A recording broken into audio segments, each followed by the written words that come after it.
Madame, monsieur, bonsoir. Désolée pour cette prise d'antenne un peu tardive en raison d'une alarme incendie. Bienvenue dans votre rendez-vous d'information ici en Provence-Alpes. En voici les titres. Nouvel épisode de violence en plein centre-ville d'Apt. Un jeune homme de 18 ans a été visé par plusieurs coups de feu hier soir. Son pronostic vital n'est pas engagé. Le trafic de stupéfiants pourrait être à l'origine de ce règlement de compte. Beau succès populaire pour la première édition du trail métropolitain Marseille-Aix. Ce matin, près d'1 millier d'inscrits ont parcouru en solo ou en relais 42 km avec un dénivelé positif de 1000 mètres. L'entretien politique de ce dimanche soir sera consacré à Chantal Éméhoud, maire d'Embrun dans les Hautes-Alpes, présidente de la communauté de communes de Serponçon et deuxième vice-présidente au conseil régional en charge du plan montagne et des affaires européennes. Et à la une de l'actualité nationale et internationale, moment crucial pour l'avenir de l'Europe. À Londres, le Premier ministre britannique accueille une quinzaine de dirigeants qui soutiennent le président ukrainien au surlendemain de son altercation avec Donald Trump. Nous devons urgemment réarmer l'Europe, a déclaré la présidente de la Commission européenne face aux craintes de désengagement des États-Unis dans le conflit russo-ukrainien. Apt, petite ville du Vaucluse d'un peu plus de 10 000 habitants, refait parler d'elle. 3 semaines après une attaque terroriste dans un supermarché et quelques mois après d'impressionnantes saisies de drogue, c'est un jeune homme de 18 ans qui a été victime d'une tentative de meurtre en plein centre-ville. Marie Lacoste, Christian Mathieu. Des traces de sang sur une petite place du centre-ville. Hier, vers 19 h, un jeune homme de 18 ans est la cible de coups de feu. Il aurait reçu 5 balles dans le corps. Ici, les voisins ont peur de témoigner. Ils vivent au cœur d'un point de deal connu de tous. C'est choquant parce que ça arrive à Marseille, ça arrive... Enfin bon, j'ai passé une mauvaise nuit. Ouais. Ça deal ici ? Oui. Comme dans toutes les villes aujourd'hui, malheureusement, voilà. La mère, jointe par téléphone, se sent à la fois en colère mais aussi démunie face à cette violence. De la drogue, il y en a partout, il y en a même dans les villages. Il faut pas faire la langue de bois là. Hein. Ce qui est nouveau, c'est cette agression. C'est cette violence qu'il y a, mais c'est partout, c'est même pas si c'était qu'à... L'hypothèse d'une scène liée au trafic de drogue est dans tous les esprits. Loin des grandes villes, le phénomène s'exporte. Lorsqu'il y a des fusillades, lorsqu'il y a des intimidations, c'est soit un chouf qui n'a pas bien fait son travail, qui n'a pas rempli le contrat, ou des réseaux qui tentent de s'installer, mais on sait que la vente de stupéfiants va vers les consommateurs. Et les consommateurs, on les retrouve dans toutes les villes de France. Apt possède déjà une vingtaine de caméras sur les grands axes. Pour renforcer la surveillance, la mairie souhaite en installer de nouvelles. Mais commerçants et habitants sont traumatisés. On est une petite ville de à peine 10 000 habitants. Voir des choses comme ça qui se passent, c'est quand même pas rien, quoi. Tirer par balle, c'est pas une tarte dans la figure, quoi. Donc oui, ça fait peur. On peut pas être tranquille, c'est nulle part, c'est partout. Hein. Moi, maintenant, je sortais la nuit, je sors plus la nuit. Hein. J'ai eu peur de sortir ce matin boire le café. Le jeune homme blessé a été transporté à l'hôpital, il serait hors de danger. 9 unités de gendarmerie sont engagées pour mener l'enquête. Le ou les auteurs sont toujours en fuite. Lancement aujourd'hui de l'Odyssée Med 25, une expédition maritime pour la paix et le dialogue interculturel en Méditerranée, une aventure de 8 mois organisée par le diocèse de Marseille suite à l'appel du pape François lors de sa venue dans la cité phocéenne en septembre 2023. Le premier équipage larguera les amarres demain à Barcelone. Reportage de Lucie Robert, Fabien Madigou et Mathieu Courtial. C'est au cœur de la basilique de Gaudi que commence leur voyage. Lever les yeux au ciel, avant de prendre la mer, ils sont 25 jeunes au premier rang de cette messe, dite en l'honneur de leur départ. La paix en Méditerranée. Nous en avons bien besoin, surtout en ce jour où les tensions internationales se font croissantes et le bruit des armes de plus en plus menaçant. Ils viennent des 5 rives de la Méditerranée, Palestine, Bosnie entre autres, et Marseille. Déjà, arriver à Barcelone, être accueilli par des cardinaux, avoir une messe où on parle de nous, puis avoir la chance de visiter cette basilique. Puis la messe était assez forte parce qu'on a réussi à prier en différentes langues.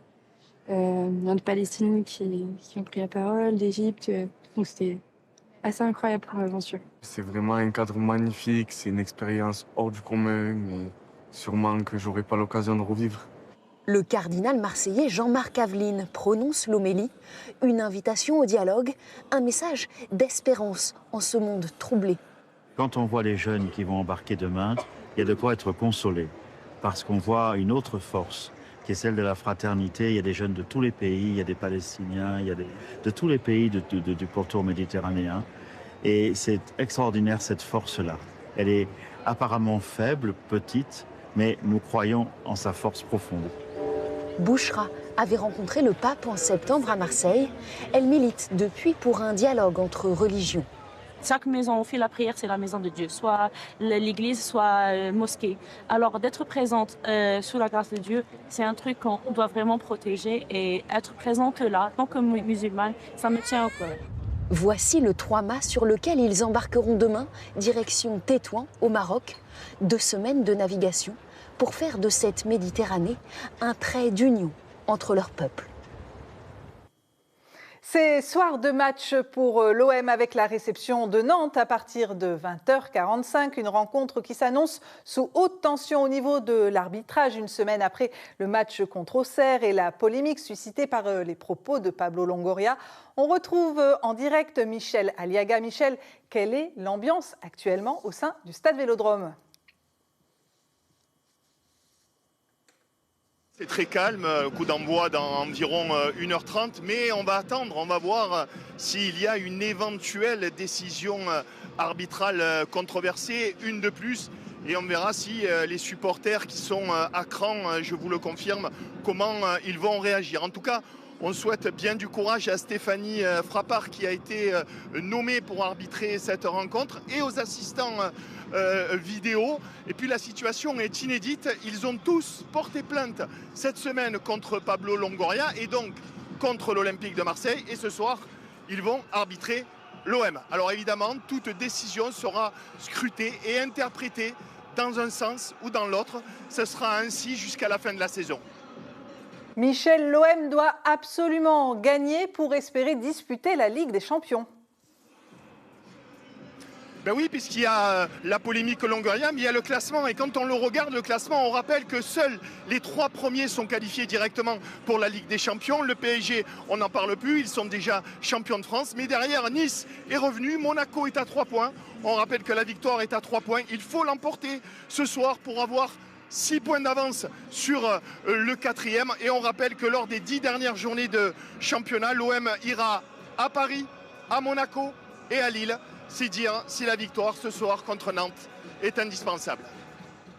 Merci beaucoup Michel et merci à Valérie Bourg. C'était l'un des 35 projets de Martine Vassal, présidente de la métropole Aix-Marseille-Provence, organiser un trail à la fois urbain et nature entre les deux villes. Pour la première édition, ce dimanche, plus d'1 millier de coureurs ont franchi la ligne de départ des 42 km. Reportage de Pauline Guigou et Nicolas Chébriand. 3, 2, 1, c'est parti! C'est ce qui s'appelle un départ au galop pour les 1000 coureurs et coureuses du tout premier trail métropolitain.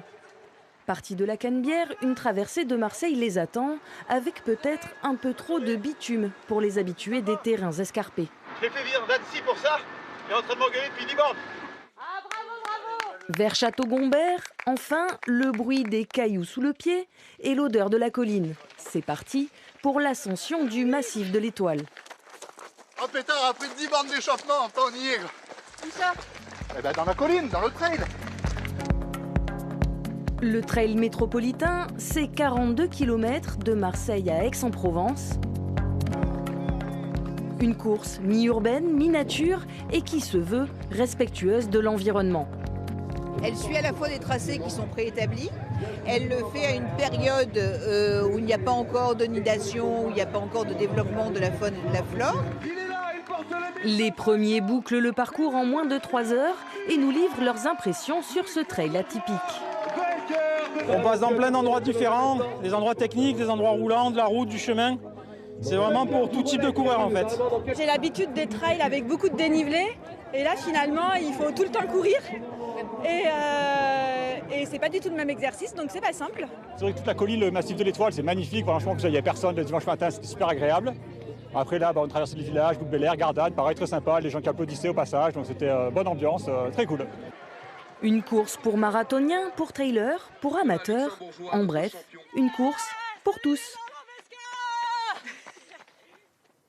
Également dans l'actualité sportive, du hockey sur glace, égalité entre Marseille et Bordeaux en quart de finale des playoffs. Une manche chacun. Après avoir perdu sur la patinoire girondine vendredi soir, les Spartiates marseillais ont rétabli l'équilibre hier en gagnant 2-1. Un succès qui leur permet d'aborder la double confrontation à Marseille dans de bonnes dispositions. Prochain match, mardi. On passe à l'entretien politique de ce 19-20. Nathalie Ramirez nous présente son invitée. Elle est la maire de la commune d'Embrun, dans les Hautes-Alpes depuis 2001, présidente aussi de la communauté de communes de Serponçon. Elle est aussi la deuxième vice-présidente du conseil régional en charge notamment du plan montagne ou encore des affaires européennes. Bonsoir à toutes et à tous. Notre invitée ce soir est Chantal Eméhoud. Venez, installez-vous. Bonsoir à vous. Chantal Eméhoud, petite précision, donc je rappelle que vous êtes de parti centre-droit, parti Horizon d'Édouard Philippe. On va commencer cet entretien avec une photo que nos téléspectateurs vont pouvoir découvrir. Il s'agit de Catherine Vautrin, la ministre du Travail et de la Santé. Elle était chez vous dans la semaine pour parler de l'hôpital d'Embrun, du nouvel hôpital d'Embrun. Les travaux vont démarrer pour une livraison prévue en 2029. Il y avait urgence à rénover cet hôpital. Ah oui, il y avait une véritable urgence. Les travaux devraient démarrer plus tôt au cours du premier semestre 2026, puisque nous venons de choisir l'architecte qui a été présenté à la ministre jeudi matin, avec une réunion publique jeudi soir, pour que nos concitoyens puissent être informés sur ce que va devenir leur nouvel hôpital. Avec de nouvelles chambres, un scanner, plus la peine d'aller à Gap. Absolument, un scanner pour lequel nous avons eu l'autorisation de l'Agence régionale de santé depuis quelque temps, mais pour lequel je souhaitais vraiment qu'il soit installé avant même la fin des travaux. Donc il sera installé le plus tôt possible. Et puis un hôpital, c'est aussi la sécurité de la santé de l'ensemble de nos concitoyens, quel que soit l'âge. Un projet de à peu près 25 millions d'euros, hein, c'est ça. 25 millions d'euros, financés à hauteur de 5 millions d'euros par l'État, et la région met sur la table 3 millions d'euros. Chantal Eméhoud, autre sujet de préoccupation pour les habitants de votre territoire, le logement. Vous êtes Embrun, un site très touristique, l'été comme l'hiver. Compliqué aussi pour les jeunes dans votre territoire de s'installer. Les logements sont coûteux, plutôt rares. Comme tous les territoires touristiques, nous sommes en zone tendue et par conséquent, il faut que les collectivités, les territoires apportent des solutions. Moi, en tant que maire d'Embrun, j'apporte 2 solutions au sujet de la pénurie de logements, notamment pour les jeunes. C'est la diminution du nombre de logements vacants. On a pris des mesures, j'ai pris des mesures avec les membres du conseil municipal pour limiter, faire baisser considérablement les logements vacants, permettre leur réhabilitation, moyennant des aides publiques. Ça, c'est une première mesure. Une deuxième autre mesure, c'est aussi de limiter les Airbnb. L'objectif, ça n'est pas de les supprimer parce que c'est important. Ça permet aussi puis de compléter le revenu d'un certain nombre de nos concitoyens. Donc, j'en suis bien consciente. Mais en même temps, on ne peut pas imaginer qu'une partie de nos logements touristiques ne soit mis qu'en Airbnb. Il faut de la location à l'année aussi. J'en évoquais santé, logement, l'autre point noir, eh bien, ce sont les transports, les bouchons que tous nos téléspectateurs connaissent, été comme hiver. Chantal Eméhoud, comme le président du département, est-ce que vous pensez que la tenue des Jeux Olympiques en 2030 dans le 05 est une chance unique pour réaliser des aménagements jamais effectués jusqu'alors sur votre territoire ? C'est une opportunité historique, incontestablement. Historique pour faciliter encore davantage le désenclavement de ce département, faciliter les travaux très importants que nous devons faire à la fois donc pour le train, mais également sur les voies ferroviaires, mais également au niveau de la route. De nombreux travaux sont envisagés et nous n'aurons plus jamais une telle opportunité. Mettre un paquet d'euros pour réaliser ce que nous attendons tous et ce dont a besoin ce territoire de montagne qui est très fréquenté, vous l'évoquiez, à la fois par le bassin aixois marseillais, mais également par le bassin varois, le Vaucluse aussi, avec aujourd'hui une fréquentation pas seulement l'hiver ou l'été, mais toute l'année, tous les week-ends. Les Jeux Olympiques, c'est monsieur Edgar Gros-Piron, médaillé d'or à Albertville en 92 en ski boss, qui a été nommé officiellement président du comité d'organisation. Son défi est de taille, organiser des Jeux durables et les moins chers de l'histoire. Vous êtes face aux défis climatiques. Et quand on voit ce qui s'est passé au Grand Bornand, le balai des camions qui transportent de la neige stockée en altitude pour l'amener ensuite sur le site des Jeux, est-ce que c'est ce à quoi on va s'attendre en 2030 ? Alors, ce seront des jeux autrement. Ce seront des jeux différents. Ce seront des jeux économes en financement. Ce seront des jeux écologiques, respectueux de l'environnement. Et pour nous, Région Provence-Alpes-Côte d'Azur, ce seront les jeux de l'aménagement du territoire et de la valorisation de notre nature, de notre patrimoine. Est-ce que ce n'est pas un mauvais signe envoyé aussi à tous ceux qui vivent aujourd'hui encore du ski, de se dire qu'on investit encore massivement dans les sports d'hiver ? Non, parce que les Jeux Olympiques vont durer 15 jours. Mais au-delà de ces 15 jours, les 3 milliards d'euros qui devraient être investis dans le cadre des Jeux Olympiques vont être aussi des milliards qui vont aller sur le désenclavement routier et ferroviaire, sur la valorisation de la montagne et puis sur le questionnement de la montagne de demain. Quelle montagne veut-on Une montagne 4 saisons ? Donc, c'est l'avenir. Une montagne 4 saisons avec une diversification d'activités. Il y a le ski. Le ski n'est pas foutu, mais progressivement, nous le savons bien, le réchauffement climatique étant une réalité, aujourd'hui on skie de plus en plus haut et il y a moins ou plus du tout de neige en basse altitude. Donc il faut là aussi repenser les activités, diversifier et avoir une approche partagée, collective sur la montagne de demain. Et les Jeux Olympiques sont l'occasion rêvée pour le faire aussi. Des Jeux sobres, c'est-à-dire on a prévu 3 milliards d'euros à peu près, c'est le coût estimé. Mais quand on voit les Jeux d'hiver précédents, la Corée du Sud, 12 milliards, j'ai oublié avant, les Jeux d'hiver de Sotchi, 50 milliards, ou Pékin, 38 milliards. C'était 10 fois plus qu'annoncé au départ. L'Italie est autour de 4 milliards d'euros. Est-ce qu'on a de quoi s'inquiéter ? Est-ce que les coûts vont être tenus ? Bien sûr, c'est l'occasion de démontrer notre capacité et on est attendu là-dessus, on est attendu au tournant et c'est bien normal. C'est l'occasion de démontrer notre capacité à saisir cette opportunité pour proposer un modèle qui soit différent, qui soit durable, qui soit viable et qui soit écologiquement acceptable. Merci Chantal Léméou. On va terminer cet entretien avec une dernière question plus politique. Les prochaines élections municipales approchent, étant en 2026. Est-ce que vous serez candidate sur la commune d'Embrun pour un 5e mandat ? Alors aujourd'hui, je suis donc au travail tous les jours pour mes concitoyens, pour la chose publique qui me passionne. On a de nombreux projets qui sont engagés, mais c'est une charge qui est lourde. Je réfléchis. Vous réfléchissez ? Vous n'excluez pas l'idée de vous présenter pour un 5e mandat ? Je n'exclus rien. Merci beaucoup. Merci Chantal Léméou. L'entretien se termine. Rendez-vous pour un prochain entretien politique le dimanche d'après. Merci. Merci Chantal Léméou. Place à l'actualité nationale et internationale. Hausse des budgets de défense des pays européens, mise en place d'une coalition afin de garantir la paix en Ukraine. Ce sont les principales pistes étudiées depuis cet après-midi par une quinzaine de dirigeants de pays alliés à Volodymyr Zelensky. Cette réunion a pour but de montrer que l'Europe reste au chevet de Kiev. Alexandre Porte. C'est l'image que Volodymyr Zelensky était venu chercher à Londres. Une quinzaine de dirigeants européens, canadiens, turcs, tous membres de l'OTAN, rassemblés autour de l'Ukraine. Accolade chaleureuse avec l'Espagnol Pedro Sánchez. Bras dessus, bras dessous avec le Canadien Justin Trudeau. Après l'altercation entre Zelensky et Trump vendredi à la Maison-Blanche, les alliés de l'Ukraine ont voulu envoyer un message. Le Premier ministre britannique annonce travailler sur un plan de cessez-le-feu. Mais il a rappelé que rien ne se ferait sans les États-Unis. C'est un plan sur lequel nous travaillerons avec les États-Unis et avec leur soutien. C'est le but de ce plan. C'est pour ça que j'ai eu le président Trump hier soir au téléphone. À l'extérieur de Lancaster House, plusieurs drapeaux ukrainiens brandis par quelques dizaines de personnes venues manifester leur soutien. En cas d'accord de paix en Ukraine, comment garantir que la Russie n'attaquera pas à nouveau ? Certains Européens se disent prêts à envoyer des troupes pour surveiller l'application d'un cessez-le-feu et ils s'engagent surtout à augmenter leurs dépenses consacrées à la défense. Il est maintenant très important d'augmenter nos investissements dans la défense et pour une longue période, pour la sécurité de l'Union européenne et parce que dans l'environnement géopolitique dans lequel nous vivons, nous devons nous préparer au pire. La rencontre d'aujourd'hui devrait être un premier pas avant un sommet européen extraordinaire sur l'Ukraine, prévu dans 4 jours à Bruxelles.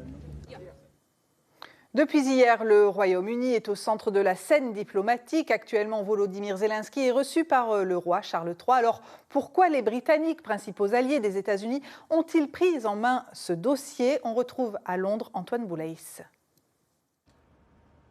À la sortie de ce sommet, Volodymyr Zelensky a pris la direction du château de Sandringham dans l'est de l'Angleterre pour être reçu par le roi Charles III.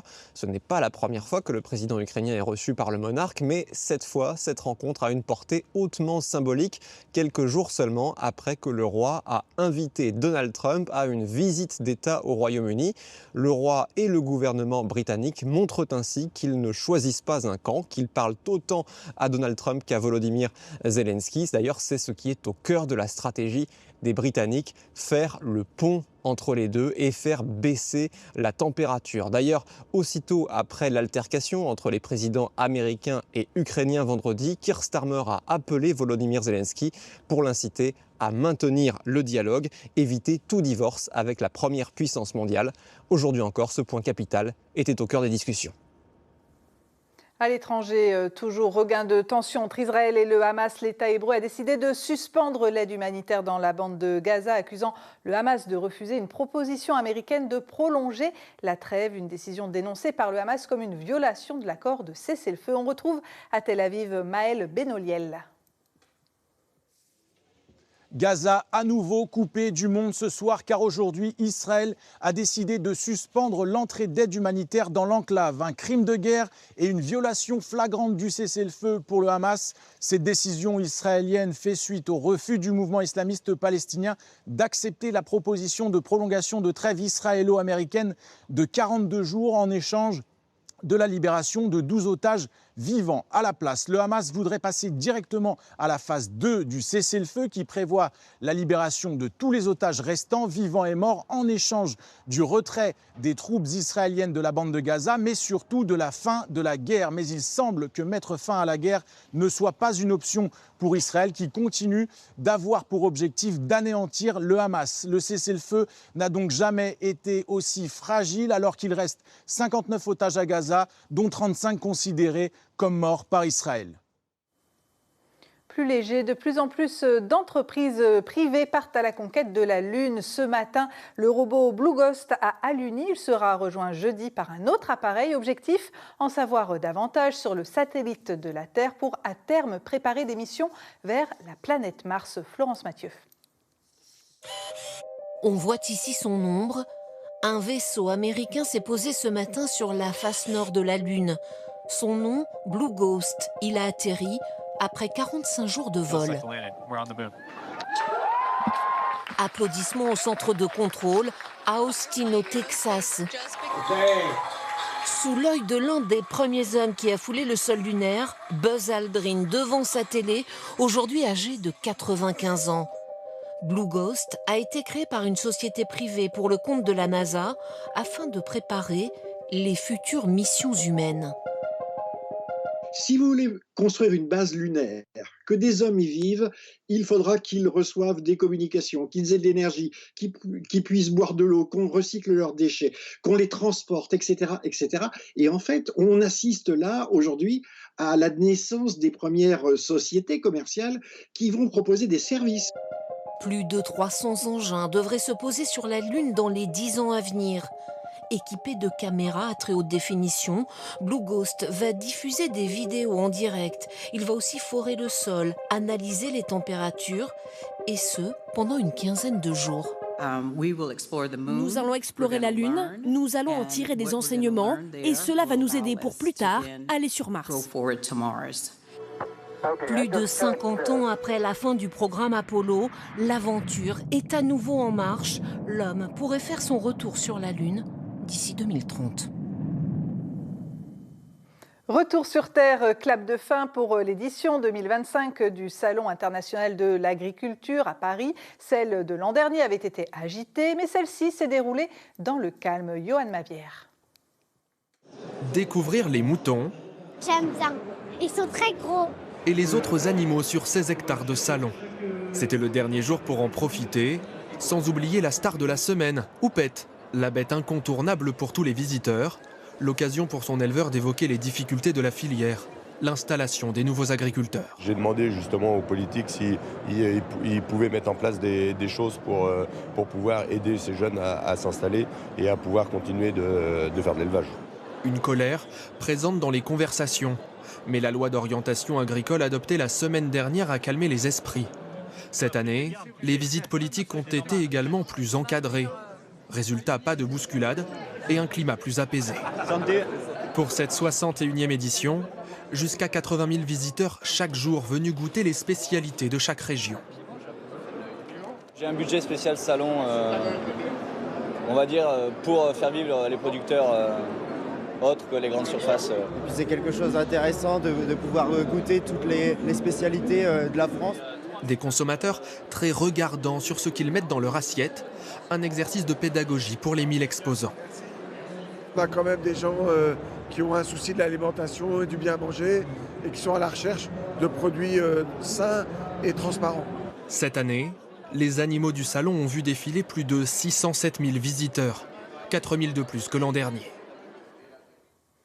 Retour en Provence-Alpes, mais on reste dans le domaine agricole avec une invention qui fait le tour de France, un tracteur à motorisation électrique. Marc Jardin se déplace de ferme en ferme pour faire connaître son innovation. Frédéric Renard et Louise Gerbeau l'ont rencontré en Camargue.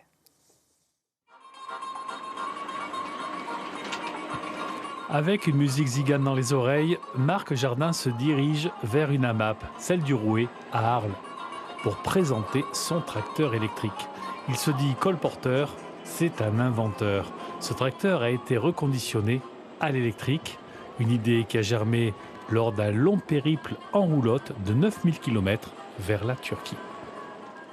9000 km avec un tracteur qui fait un boucan pas possible, qui consomme du gasoil, qui pue quoi en fait, ras-le-bol. Et donc je me suis dit au retour, je vais construire un tracteur électrique. C'est une histoire familiale qui a commencé à Chambonnas en Ardèche. Marc Jardin, aidé de sa fille et de ses 2 garçons, ont développé durant 2 ans ce concept électrique. Un kit polyvalent, adaptable sur tout tracteur. Celui-ci par exemple, c'est un Massey Ferguson. Il est de 1952, donc c'est vraiment très vieux. Mais par contre, il est tout à fait en état de marche. Ils sont souvent en état de marche. Le seul problème, c'est le moteur qui a lâché. Et les gens les abandonnent. Ici, voilà, t'accélères. Et il avance. Tu vois, il avance. Oui. Et voilà. D'accord. J'avance de 3 mètres après. Eh ben, essaye. Dans les fermes, Marc n'hésite pas à passer le volant. Dans le monde agricole, rien ne vaut une expérience concrète.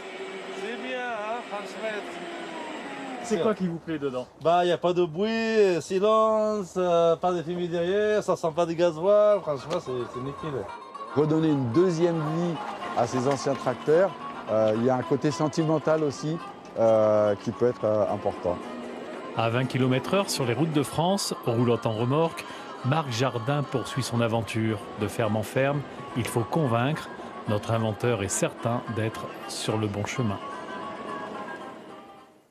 La sarbacane est une arme de chasse inventée il y a près de 2000 ans. C'est aussi désormais une discipline sportive plutôt pratiquée dans le nord de la France et vers Saint-Étienne. Il existe tout de même quelques clubs dans les Bouches-du-Rhône et le Var et c'est à Brignoles qu'une compétition avait lieu ce dimanche. Alexandre Dequitte et Maxime Menevaux. Tous les compétiteurs sur la même ligne arment leur sarbacane. De 5 mètres pour les enfants à 10 mètres de la cible pour les adultes, ils tirent 5 fois d'affilée. Une compétition organisée pour promouvoir ce sport encore méconnu. Seulement 2 associations dans le Var. Moi, j'essaye beaucoup de le développer pour qu'il y ait de plus en plus de sarbatins. Moi, j'ai une vingtaine de sarbatins dans le club et une dizaine à peu près qui font de la compétition aussi, parce qu'on fait de la compétition, on ne fait pas que du plaisir. Les tirs parfaits s'enchaînent. Derrière la sarbacane, Gilbert. Cet ancien archer s'est trouvé une nouvelle passion. Je faisais du tir à l'arc et j'ai eu 3 tendinites. Je ne peux plus tenir l'arc, donc je me suis mis à la sarbacane. Voilà, c'est ludique, c'est pas mal. On profite. 35. Ça va? En intérieur ou en extérieur, ce sport se pratique avec un tube d'aluminium de 1,10 m et des fléchettes appelées des traits. Dehors, les cibles sont des statuettes en forme d'animaux. On mettrait des carrés ou des cubes, ça serait pareil dans un sens. Hein. Mais là, on rentre dans l'environnement, dans la nature. Bon, après, on n'est pas chasseur pour autant. Hein. Et pour devenir un expert et toucher le cœur de la cible à tous les coups, voici les 4 règles indispensables. Il faut beaucoup de concentration, un bon souffle, un bon maintien et bien s'amuser.